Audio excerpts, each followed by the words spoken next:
If you are around 30% body fat and you want to get lean, like seriously lean, like see your abs pop kind of lean, then you would know that most advice that you've seen on the internet is either too extreme to be sustainable or too vague to actually deliver results. Today, I'm going to show you the easiest method I know to go from 30% to 10% body fat without living like a monk. Before we dive into things, why should you listen to me? Well, I used to be a national powerlifter who's also struggling with a chronic stomach disease called irritable bowel syndrome, or IBS for short. I've done some crazy cuts for competitions just to make weight, but not only that, I've also helped numerous busy professionals just like yourself to melt fat without having to sacrifice their social life or their career. So trust me, I've got a lot of experience when it comes to losing fat. Alright, so let's kick off things with what most people try to go from 30% to 10% body fat. Most people try to slash their calories really hard, like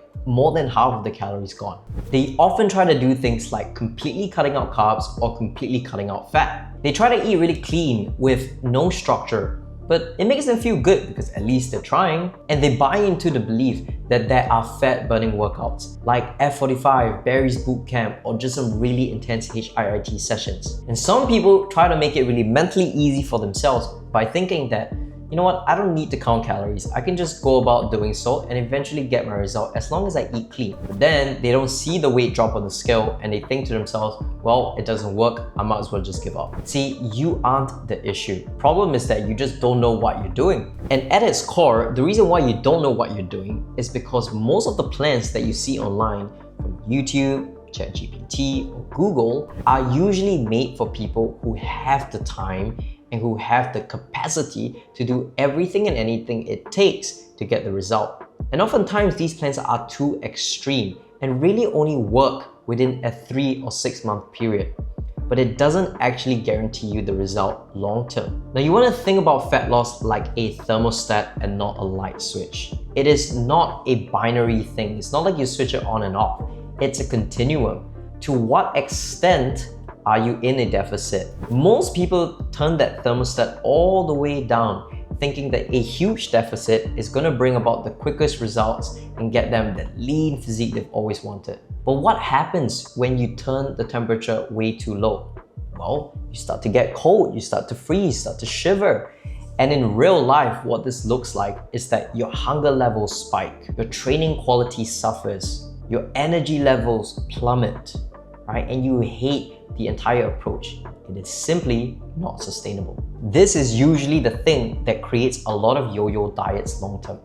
People do it for a bit, maybe they see a bit of results, but because it's so hard to keep going, they eventually burn out very quickly and they go back to old eating habits. The second issue is that people only pull one kind of lever when it comes to weight loss. They just focus on the calories and the food, failing to actually consider that maybe you should also consider more output, increasing your activity levels. The last issue is sleep.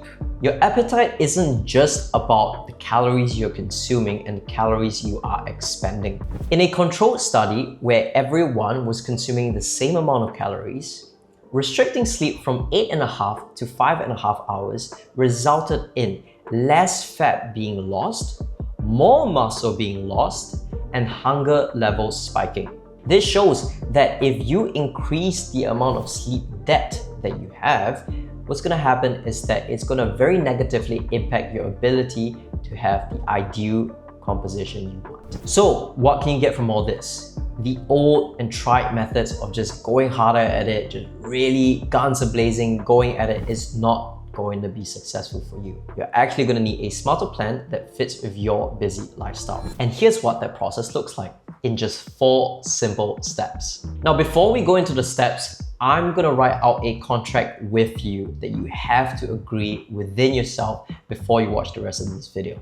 Going from 30% to 10% body fat is not just something you do for a summer body. You're going to minimally have to commit to this for at least a few months. Obviously, the exact time is gonna depend on how aggressive you want this to be, what's your starting body fat percentage, your age, how much free time you actually have. But one thing remains true, and that's that if you want to lose fat, you're going to have to remain consistent for weeks and months on end. So here's the contract that we are going to agree upon. The contract says that you're only going to focus on the plan that is most sustainable. How do you know what's sustainable? A sustainable plan is the plan that you enjoy the most and that you can stick to no matter what happens in your life. Because this breeds consistency, and consistency is the key to the castle, where everything you want is at the opposite end of that door.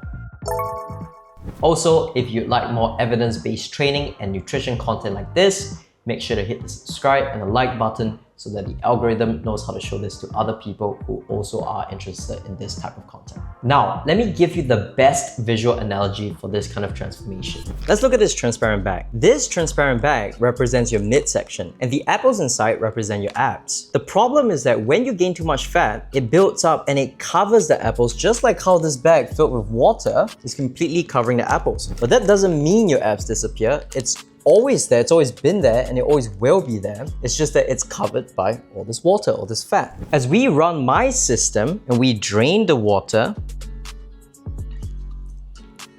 all right, you're gonna see that the water is slowly draining out, which represents the fat that you're gonna lose. Here's the catch though. At the start, it may not seem like much is happening, right? The apples are still covered in water. But over time, if you just be patient, the water will slowly drain out, the fat will be lost, and your abs will start to actually show. So don't be impatient, give it some time. Look how long this is taking. We're gonna almost fill up this bowl actually. So if this bag is taking this long to lose all this water, imagine how long your process might be, right? But give it some time, and eventually the abs will show. Now this is just one step of the process. But when you layer many things in the system, it's like cutting an even bigger hole. That way you really speed up the rate of weight loss. And you can see that once you've drained all the water out by utilizing the numerous steps in the system I have, your abs will easily show. It will no longer be covered by water anymore, your abs. So the goal of this video is to give you a system that's gonna work for you even if it doesn't show just yet. So here are the 4 steps to go from 30% to 10% body fat. Number 1, acing your appetite. Number 2, increasing your output. Number 3, sleeping well. And number 4, enhancing performance. So let's get right on into number 1, acing your appetite. Now the job of step 1, acing your appetite, is actually very simple. You just have to focus on having a deficit that's good enough to make you see progress, but not so big that it becomes unsustainable. And that's why we use a percentage of what your maintenance calories are instead of an absolute number. Like most people say, be in a 500 calorie deficit. But obviously, this is going to affect different people differently. If you're starting out with a higher body fat percentage and a higher weight, a 500 calorie deficit might not be enough to actually get the scale moving. Likewise, if you're starting out pretty lean already and you're just trying to get to 10%, then maybe a 300 calorie deficit is sufficient. Having a percentage deficit according to your body weight and your body fat percentage is automatically going to scale to your individual needs. Practically all you want to do is set an initial deficit, stick with that long enough for you to see some results, collect that data until you plateau. Once you plateau, you're going to slowly readjust the calories, dropping it by about 150 to 250 calories so that you can enter a deficit again. Now, why do we call step 1 acing the appetite? Well, that's because the easiest deficit is one where you actually feel full. And the most reliable tool we have for that is protein and fiber. A 2024 study in obese adults found that increasing their protein intake actually helped to prevent as much muscle loss over time. It also suggested that intakes above 1.3 grams of protein per kilogram of body weight resulted in more muscle mass being preserved, whilst intakes below 1 gram of protein per kilogram of body weight on a daily basis resulted in more muscle mass lost. So, I've got a rule when you're dieting. Always be eating your protein. So here's how it works in real life. When you're building a plate, you always want to start with lean protein like chicken breast or white fish. And then you want to add some high volume foods inside, like maybe a salad.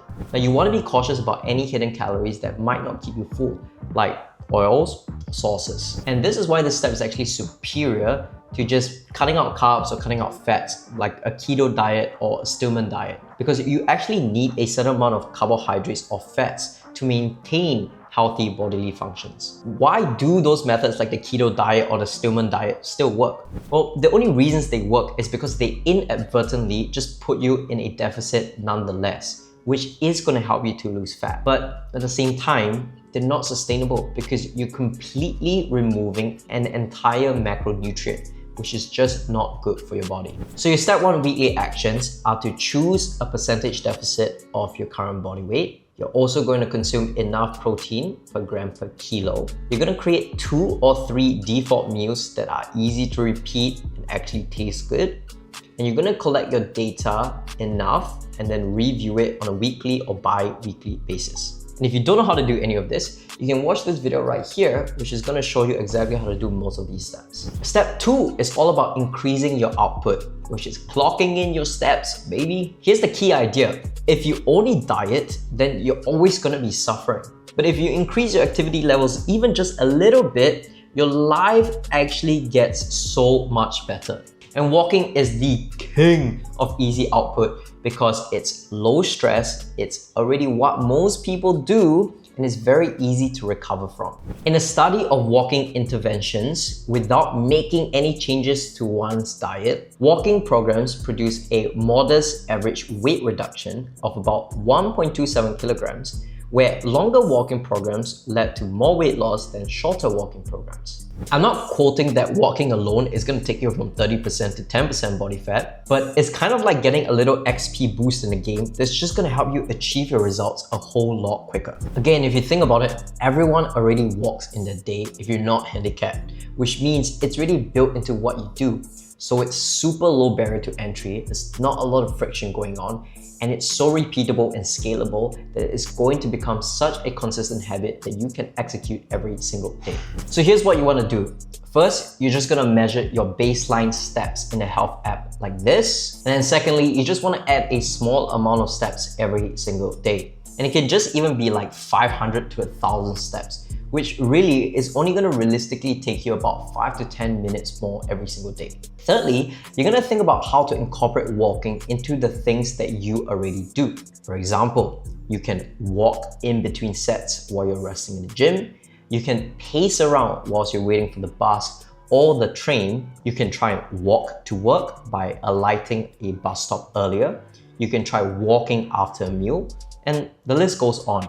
Just pick whatever is most comfortable and enjoyable for you. And if that doesn't suffice, you can just walk on the treadmill after the gym. Now this is way better than doing HIIT workouts, even though yes, it's going to take longer, but it's so much less stressful on your body.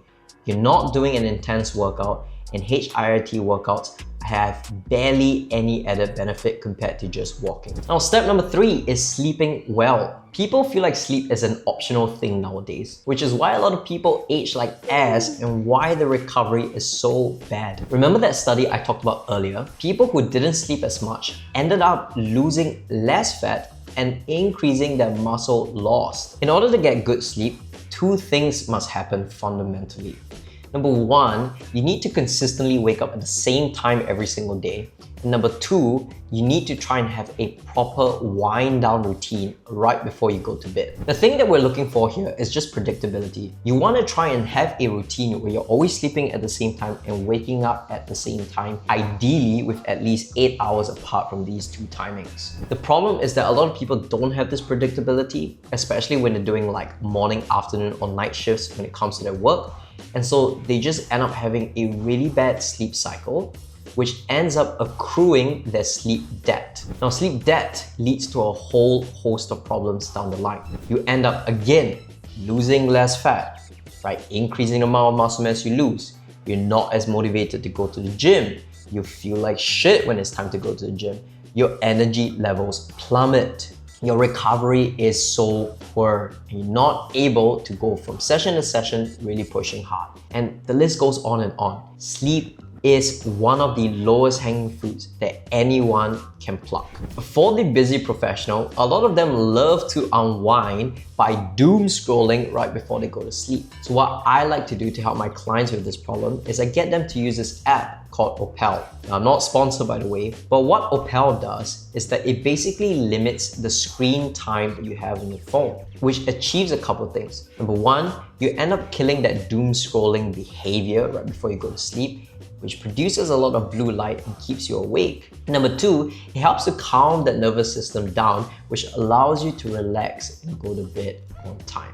Now, step 4 is enhancing performance. Now, one thing that most people get wrong is they think that they can just execute everything I said in this video, expecting it to deliver the results without having to make any changes at all, which we all know isn't true. You actually need to make micro adjustments to your plan over time, filtering out what doesn't work and doubling down on what actually works. That's why it's so important to collect data about yourself. The best part is that you don't actually need to weigh yourself every single day or track every single meal every single day. A study actually found no significant difference between weighing yourself every single day versus weighing yourself on a weekly basis, which is really useful because now you can choose a frequency that is easiest for you to stick to. So here's what I teach my clients. Weigh enough per week to actually collect enough data and see a trend. And that could just be 3 to 4 times a week. Now, you want to review this data every single week and review your adherence and progress throughout the week. If you're not sure what to review, you can take a screenshot of this weekly text review that I send to my clients every Sunday. Now, you only want to adjust anything about your program once you really notice yourself plateauing. You don't want to fall into the trap of looking at the daily fluctuations and thinking that there is a problem with your progress. When you do adjust, you only want to change one variable at a time,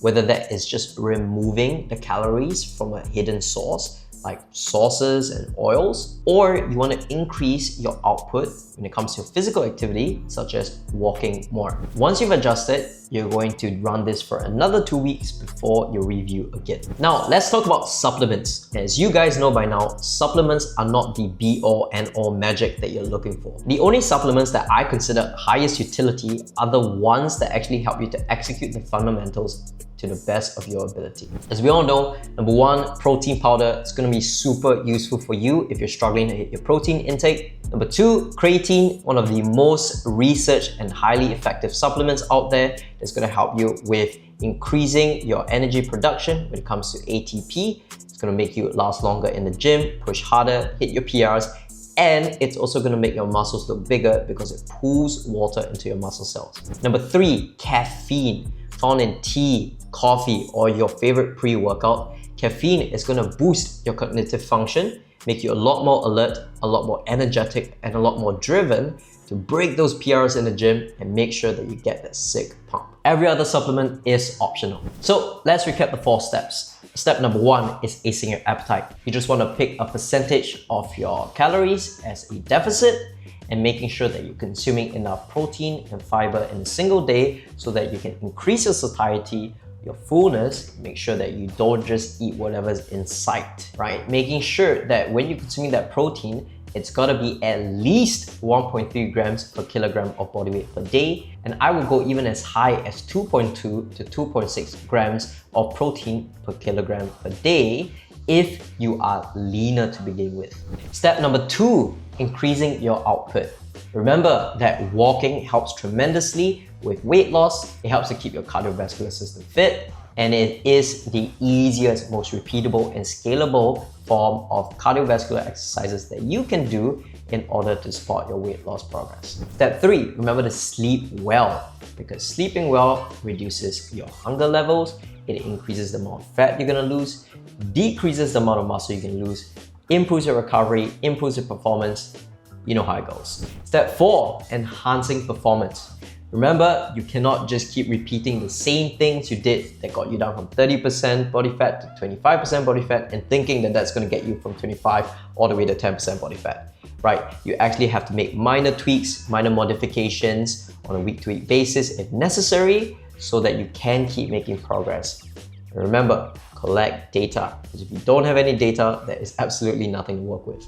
But if any of the things I've just mentioned to you seem like something that's a bit hard for you to execute, or you're just not quite sure what's the best way to approach it, then what you want to do is you want to click the link in the description below and book in a free call with us. Now in this free call, we're going to take a deeper dive into your goals, your struggles, your training history, and everything under the sun to see if we could potentially help to build out a personalized plan for you to go from 30% to 10% body fat in the quickest and most time-efficient way possible, just like we've done for many other busy professionals just like yourself. This way, you don't gotta do any thinking and you can just do the doing. Now, if you found this video helpful, then what you wanna do is drop a like and hit the subscribe button if you wanna see more evidence-based fat loss, training, and performance content, and make sure to share it with a friend. All right, see you guys in the next one. Ciao.